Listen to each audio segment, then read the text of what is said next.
Hello guys, welcome to our channel. जैसा कि हमने प्रॉमिस किया था लास्ट टाइम कि हम जेवर को दिखाएंगे, जेवर के प्लॉट को दिखाएंगे। सो सेम प्रो गाय आज हमारे साथ अवेलेबल हैं, मिस्टर राजन ठकराल। हेलो सर, क्या हाल है राहुल? सब बढ़िया सर। सो बेसिकली सर, लास्ट टाइम जो हमने वीडियो शूट किया था उसमें बहुत सारे इंक्वायरीज आई हैं हमारे पास जी। इनफैक्ट हमारे पास इंक्वायरी विशाखापट्टनम से लेकर के जम्मू के बीच में बहुत सारे इंक्वायरीज आई हैं। बिल्कुल। लोग आज के डेट में बहुत क्यूरियस हैं जानने के लिए अबाउट द प्राइसिंग, बिकॉज हमने लास्ट टाइम बहुत सारे चीज़ें एक्सप्लेन की थी कमर्शियल और रेजिडेंशियल को लेकर के। आज अगर आप थोड़ा सा प्राइसिंग के बारे में एलैबोरेट करें तो हमारे ऑडियंस आपके साथ और भी ज़्यादा जुड़ना चाहेंगे। No problem. प्राइसिंग जो है राहुल, जैसे हमने पिछली बार बात करी थी उस टाइम तो प्राइस करीबन 12 से 13,000 14,000 रुपये मीटर के आसपास चल रहा था। अब इस वक्त जो प्राइस है वो 300 मीटर के प्लॉट का लगभग 18,000 से 23,000 रुपये मीटर तक पहुंच चुका है। ये मुझे जो मेरा पहला वीडियो है वो दोबारा से याद आ गया, जब मैंने ये बोला था कि भाई आज 10 से 12,000 रुपये मीटर में तो कपड़ा मिलता है, तो आप फटाफट आके यहाँ पर प्लॉट ले लीजिए। और वही हुआ है पिछले 3 महीने में। जितनी ग्रोथ जेवर में नज़र आई है, और मैं आज एक बात और बोलना चाहता हूँ कि जो ग्रोथ आई है, और मैं काफ़ी लोगों से, मेरे गले की हालत आपने देख ली होगी, मतलब फ़ोन कॉल्स बंद नहीं हो रही हैं पिछले 2-3 महीने से। तो जितने लोगों से भी बात हो रही है वो कह रहे हैं कि प्राइस अब काफ़ी बढ़ गया है, बस यहाँ से तो प्राइस नीचे ही गिरेगा। ऐसा नहीं है, मेरे हिसाब से तो ये सिर्फ शुरुआत है। आप अगर इंडिया के किसी भी शहर में जाकर आज नॉर्मल टियर 2 सिटी ले लें तो 40 से 60,000 रुपये गज का रेट है। अच्छा। और अगर वो मैं गज में बात कर रहा हूँ और ये मैं मीटर में बात कर रहा हूँ, तो मीटर में बात करेंगे अगर किसी भी शहर की तो 60 से 70,000 रुपये मीटर का रेट आता है। टियर 2 सिटीज़ की बात कर रहा हूँ, और टियर 1 की तो मैं बात ही नहीं कर रहा हूँ। मैं दिल्ली, मुंबई, चेन्नई, हैदराबाद इनकी बात नहीं कर रहा हूँ। तो अभी वहाँ तक पहुँचने में बहुत लंबा एक जर्नी है प्राइस की। और अभी भी ये जो प्राइस है ये सिर्फ इसलिए है कि अभी डेवलपमेंट अथॉरिटी ने तो कर दी जो भी करनी थी, लेकिन आपके मेरे जैसे लोग जिन्होंने ये प्लॉट खरीदे हुए हैं उन्होंने अभी बनाना नहीं शुरू किया। आई थिंक जो मेरी कई क्लाइंट से बात चल रही है, अगले 2 से 3 महीने में कई लोग अपनी कंस्ट्रक्शन शुरू करने वाले हैं। इंडस्ट्री का सेक्टर 32 जिसकी डिलीवरी अथॉरिटी अब अगले 3 से 6 महीने के अंदर अंदर दे देगी, वहाँ पर मैक्सिमम यूज़र्स इन्वॉल्व हैं। अच्छा। वो फैक्ट्री सब लगेंगी। तो जब वो फैक्ट्रीज लगेंगी तो वहाँ जो भी मैनेजर है या ओनर हैं वो लोग भी वो 50 किलोमीटर 60 किलोमीटर दूर से नहीं आएंगे।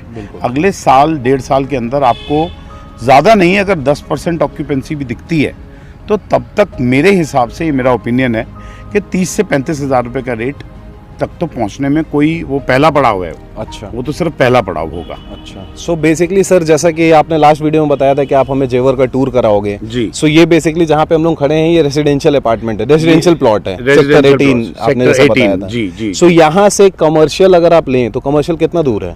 कमर्शियल राहुल, हर सेक्टर में कमर्शियल अवेलेबल है। जो मेन कमर्शियल आ रहा है वो सेक्टर 15 और 15C और 14, जो सेक्टर 20 के सामने का एरिया है, मैप पर क्लियरली अवेलेबल है। तो वो मैप भी हम शो कर देंगे वीडियो में।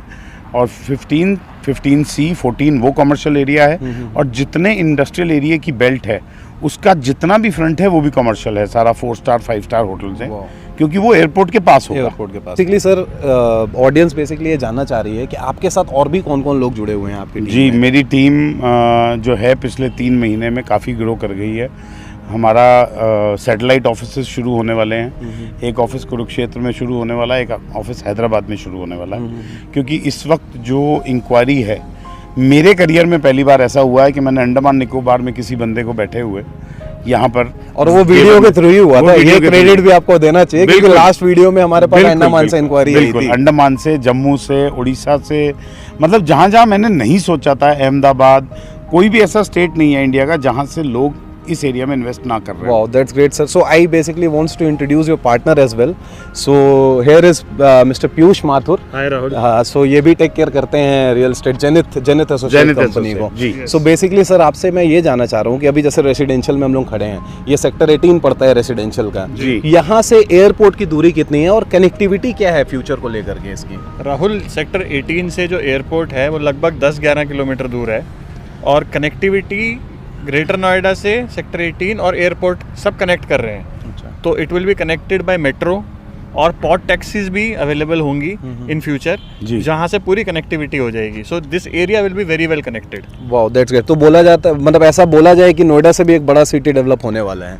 बिल्कुल बिल्कुल, डेफिनेटली नोएडा डेवलप हुए बहुत टाइम हो गया है, और ये जो जेवर में जो सिटी बन रही है, सेक्टर 18, सेक्टर 20 जो भी कुछ बन रहा है, टोटल मिला के 22,000 प्लॉट से अबव है, और उसके हिसाब से देखा जाए तो ये पूरा नया शहर बसने जा रहा है। Wow, that's great. So guys, अगर इन्वेस्टमेंट करने का थोड़ा सा भी मन है, जैसा कि अभी सर ने बताया कि इस वीडियो के थ्रू हमें बहुत सारे इंक्वायरीज आ रही हैं, सो अगर कोई भी किसी को भी अगर जेवर में इंटरेस्ट है तो प्लीज़ कनेक्ट कीजिए जनित एसोसिएट को। सर बेसिकली ना हमारे ऑडियंस में एक क्वेश्चन आया है, बहुत मतलब 3-4 लोगों ने रिपीटेडली ये क्वेश्चन किया है कि ये रजिस्टर्ड और अनरजिस्टर्ड लैंड का क्या कॉन्सेप्ट चलता है इस बीच में, जैसे मैंने शुरू में बिकॉज इस पे थोड़ा सा इलैबोरेट करिए, क्योंकि ऑडियंस ना बहुत कंफ्यूज है इनको लेकर के। एंड ऑनेस्टली स्पीकिंग, इसमें कोई ऐसा नहीं है कि कंफ्यूज होने वाली बात नहीं है। हम अपनी पूरी जो प्रेजेंटेशन है, रजिस्टर्ड अनरजिस्टर्ड, जो भी लीगल स्ट्रक्चर है इस पूरी लैंड का, उसके लिए हम अपने सोशल मीडिया पे पूरी इन्फॉर्मेशन अब बड़ी जल्दी डाल भी देंगे। बट मैं आपको मोटा मोटा बताऊं तो अनरजिस्टर्ड प्लॉट्स वो प्लॉट्स हैं जिसमें कि जो भी अलॉटी है उसने अपनी लीज डीड, क्योंकि ये एरिया पूरा 90 ईयर्स की लीज पर है, उसने अपनी लीज डीड नहीं करवाई है। 2009 की अलॉटमेंट में एक स्पेशल प्रोविज़न है कि वो अनरजिस्टर्ड प्लॉट आप अगर मेरे से ख़रीदना चाहते हैं तो अथॉरिटी को एक फ़ीस देकर, जो कि 827 रुपये 50 पैसे पर स्क्वायर मीटर है, वो देकर आप उस प्लॉट को अपने नाम पर ट्रांसफ़र करवा सकते हैं।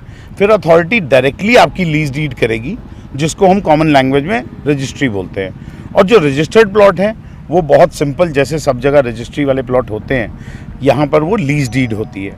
वो प्लॉट्स हैं जिनकी लीज डीड हो चुकी है। अच्छा, मेन फ़र्क क्या है दोनों में कि जो अनरजिस्टर्ड प्लॉट हैं उसको खरीदने के लिए आपको बैंक लोन नहीं मिल सकता, और जो रजिस्टर्ड प्लॉट है बैंक्स उस पर ऑलरेडी फंडिंग कर रहे हैं। दोनों लीगल हैं, दोनों ओके हैं, दोनों का कमर्शियल और रेजिडेंशियल दोनों के लिए है कि सिर्फ रेजिडेंशियल? अभी जो भी बात हम कर रहे हैं राहुल, वो सिर्फ रेजिडेंशियल के लिए कर रहे हैं, क्योंकि कमर्शियल अभी कोई भी मेजर चंक अथॉरिटी ने अलॉट ही नहीं किया है। अच्छा, दैट्स ग्रेट। सो सर, सुनने में आ रहा है कि एयरपोर्ट का भी इनॉग्रेशन है, लेकिन भूमि पूजन और जो भी है वो अप्रैल में होने वाला है, तो क्या ये सच बात है? जी, एक टेंटेटिव डेट है कि 15 अप्रैल को हमारे ऑनरेबल प्राइम मिनिस्टर भूमि पूजन के लिए आएंगे। ये मैं न्यूज़पेपर में पढ़ चुका हूँ, but again it is a tentative date, थोड़ा बहुत आगे पीछे हो सकती है, ऐसा नहीं है। सर, आपको टैप करने में इतना टाइम लगता है, मोदी जी का तो बात ही अलग है। मैं तो लोगों की सेवा में लगा हुआ हूँ। मैं तो 3 महीने पहले जो बोला था उसी बात पर आज भी खड़ा हूँ। सही बात है सर। एक डायलॉग, मतलब एक डायलॉग के एक पंचलाइन था आपका लास्ट वीडियो में कि सीपी को अगर सेंटर माने तो सीपी के 15 के मतलब जो भी रेडियस किलोमीटर। सर, ये वाला पंचलाइन पे ना बहुत सारे ऑडियंस ने कमेंट किया, एक बार ये पंचलाइन फिर से हो जाए। मैं आज फिर से बोल रहा हूँ कि कनॉट प्लेस को अगर आप दिल्ली एनसीआर का सेंटर मान लेते हैं तो उससे अगर एक गोल चक्कर खींच लें आप 150 से 200 किलोमीटर का, तो जिस प्राइस पे लैंड यहाँ आज अवेलेबल है वो आने वाले टाइम में नहीं मिलेगी। बहुत सिंपल सी बात है। It is still at a rock bottom. अभी यहाँ से रास्ता ऊपर का है, इसमें कोई भी अब गिरावट आने वाली बात नहीं है। सारे प्रोजेक्ट्स ऑन द गो हैं, सारे अप्रूवल्स डेली बेसिस पर न्यूज़पेपर में बताए जाते हैं कि यहाँ पर ये अप्रूवल मिल गया, यहाँ पर वो अप्रूवल मिल गया। तो मेरी जो ऑडियंस है उससे एक रिक्वेस्ट है कि जेसीबी को खड़ा हुआ देखकर वहाँ गड्ढा खुद जाएगा उसकी इंतज़ार ना करें। सब कुछ लीगल है, जो कुछ भी करना है आज ही करें। सो ओवर एनालिसिस ना करें, क्योंकि वो पैरालिसिस हो सकता है। बिल्कुल। और सर, अगर मैं एयरपोर्ट के बारे में जानना चाहूँ तो एयरपोर्ट का जो अभी फर्स्ट फेज है उसमें कितने रनवे आने वाले हैं, कब तक स्टार्ट होने वाला है, इस पे अगर आप थोड़ा सा एलैबोरेट करें तो। टोटल जो पूरा प्रोजेक्ट है उसमें 6 रनवे आने वाले हैं एयरपोर्ट पे, बट इनिशियली फेज में 3 रनवेज बनेंगे। ये एयरपोर्ट जो है ये वर्ल्ड का 4th लार्जेस्ट एयरपोर्ट होगा जी, और एशिया का फर्स्ट लार्जेस्ट एयरपोर्ट है। एशिया का फर्स्ट लार्जेस्ट, अभी तक ये 5th लार्जेस्ट था, लेकिन रिसेंटली अथॉरिटी ने और लैंड एक्वायर की है और ये अब 4th largest airport in the world हो जाएगा जी। तो अभी आने वाले टाइम में this will be more happening place than any other airport in India. Wow, so basically sir, thank you so much for this information. ऐसे ही मैं आपको टैप करता रहूंगा ऑन अ रेगुलर बेसिस, जब मर्जी। बस आप टाइम देते रहना, ऐसे लेट मत करना। ठीक है, okay sir, thank you so much.